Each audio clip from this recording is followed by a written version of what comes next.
All right, and the Jets finish up the season with 3 straight divisional games before, of course, setting their sights on a very important offseason once again. So let's get into the whole Jets situation with a man who played for 3 seasons with the Jets.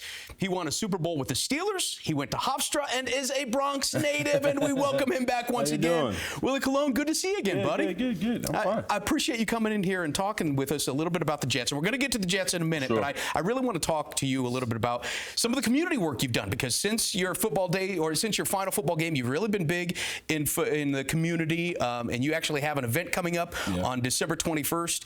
It's a toy giveaway. It's a toy giveaway. We joined hands with the Bronx Foundation. Michael Blake, the assemblyman for the Bronx, and he's done a great job. I've been able and blessed to kind of connect with him and his efforts and giving back to the community. I was a young kid in the Bronx who loved Christmas like every other kid, and I came from humble beginnings, and it's important once the community comes together for one cause like this, it makes it a festive time, so that's what we plan to do. Well, that's the thing, too. You've used your celebrity and your networking skills. I'm no Kardashian. Well, you know, in New York, my friend, you are absolutely. And if you could be a celebrity in New York, you have networking skills. Right. Yeah, you know, this is really work. So why is this so important for you to be giving back like this? Well, for me personally, I had a special story. My mother was diagnosed with lupus in the 1st grade, and she was in the hospital during that time, and during the Christmas time, rather.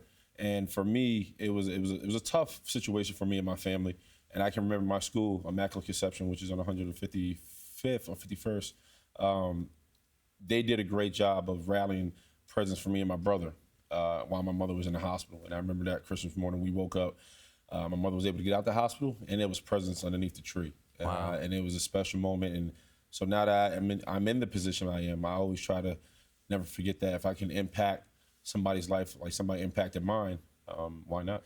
All right, well, let's talk about the Jets, who are trying to bring happiness to New York, but it's not going so well. Everything went right for the Jets last year. Everything seems to be going wrong at this point this year, and now it's to the point where even the coach is questioning the effort of the team. How difficult is it from the outside looking in? As a player on the inside the locker rooms, you know what it looks like when a team is not giving the effort. Right. Are we not seeing something? Is this team really giving effort, or is this what we're expecting here? Well, I said this before. There's a team that seems to be shell-shocked. You know, you go into the season with so much expectations.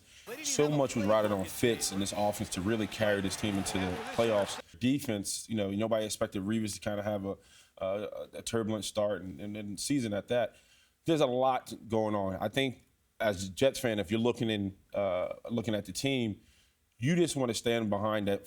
One, that you got a guy, Quincy Enunwa, who's going to be a breakthrough receiver. He had a breakout year this year. He's going to play well. Hopefully, he's going to be a lifer for the Jets. Big Cat Williams, you know, he's showed up in a big way. Hopefully, he got the Pro Bowl nod. And on a flip end, you do have a GM and coach who understands football and wants to put this team in the right direction. They're going to need time. They're still dealing with the Isaac team that was here before. They're going to have to make their way and put better pieces and get more high characteristic guys into play. Okay, things haven't gone right, but things don't go right every year for every NFL team, and it's a matter of pride when we're talking about effort. I think that's the one thing that players hate to be questioned any day of the week is their effort. Are you putting in work? You've been in the league for 10 years. Sure. Has then been a point where you've had to sit down with a guy and talk with him about effort? Well, you always want to talk to guys from a standpoint, well, one, you represent the name on your back. You represent the team you're playing for. And you never want your morals or your ethic or your work ethic for that to be questioned. So what you really want out of it is for guys to just show up, put in the 9 to 5, be blue collar type guys. And when you don't see that, especially from guys who are marquee guys, your big name guys aren't putting that type of work, then you have issues. And we heard that with Sheldon Richardson and Muhammad Wilkerson. Right. Okay, so is the issue here with the leadership on the team in that locker room, or does it begin with the coaching staff? I think it begins with the locker room. But I'm a big believer. The league has to do, even teams, they have to start keeping the older guys in the locker room because they know the way. They understand how the 9 to 5 goes. When you come in on time, get your breakfast, get your workout in, and get ready to take the day. Young guys, we live in a very social media society. Everybody wants to be. A lot of temptations out there. Yeah, everybody wants to be on the gram. It's a very me type of world we're living in. And that's one thing you can't do when you play this game. It has to be about we. How are we going to get together today? How are we going to do our best job today? And that's what they have to figure out, especially from the Jets standpoint. They have to find a mold and identity. Is this going to be a team of we's or a team of me's? Some would say it would be rash to fire Todd Bowles after 2 years. Yeah, I think it's ridiculous. Okay, so it seems very likely that the Jets are going to be sticking with Bowles. Should. So, and they should, in your estimation. Okay, so how do you know when it's time to pull that trigger? Is it a matter of you got to give him at least 3 years? Or can you look at a coach and see his body of work and see what's happening with the team and make that decision in 2? I say 3 to 4 years. I think if you look at a coach like Marvin Lewis, everybody who's ever, if you know Marvin, he's been through a lot with the Bengals, all the ups and all the downs. And he's kind of went through it and kind of figured out what is a Bengal, trying to get hard-nosed guys, and especially in the AFC North. Bowles is going to have to figure out what is a Jet and what type of guys he wants in that locker room. And he's going to have to build from the ground floor up, and he's going to need time to do so. We can't always panic just because the team is doing well. Last year, they played at least 10 defenses that were under 500. Fitz and Brandon and Decker and all these guys were playing really well. Fitz had 31 touchdowns on the year. QBR is not too far off. Interception ratio is not too off. So he's still the same quarterback. He's just playing a harder schedule this year, and it didn't work out for him. This team is going to be fine, but they're going to have to answer a lot of questions in the offseason. I think it's obvious that the Jets have a lot of holes to fill, and namely it's going to be in the quarterback position. So in your estimation, as you look around the league, as you look through the draft possibilities, are you seeing the best possibility for a future quarterback with the Jets in free agency, in a trade, or in the draft? Well, it's hard to make that decision because we don't know what Hackenberg has. We don't know, we're just figuring out. Because you haven't seen him when the live bullets are flying. Yeah, we haven't seen Hackenberg. We're just learning about Bryce. We know Fitz is gone.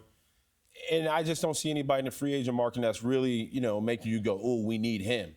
So you're saying Cutler, possibly, as far as trades, Cutler, Romo, maybe Mike Glennon, maybe Kirk Cousins in free agency. None of these guys are really. I don't see the Redskins letting go of Kirk Cousins. Okay. I think he's going to be there for a while.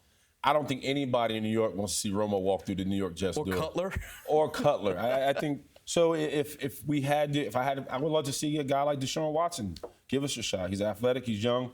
He showed a lot of athletic ability. He can move the ball and he can run the ball. So it's a matter of, I think we need to build on defense around Big Cat Williams. On offense, we got to revamp our offensive line. And we got to realize that we have 2 stud running backs in Bilal Powell and Matt Forte. Get those guys doing a little bit more on the outside, especially in the screen game, and we can make a better offense.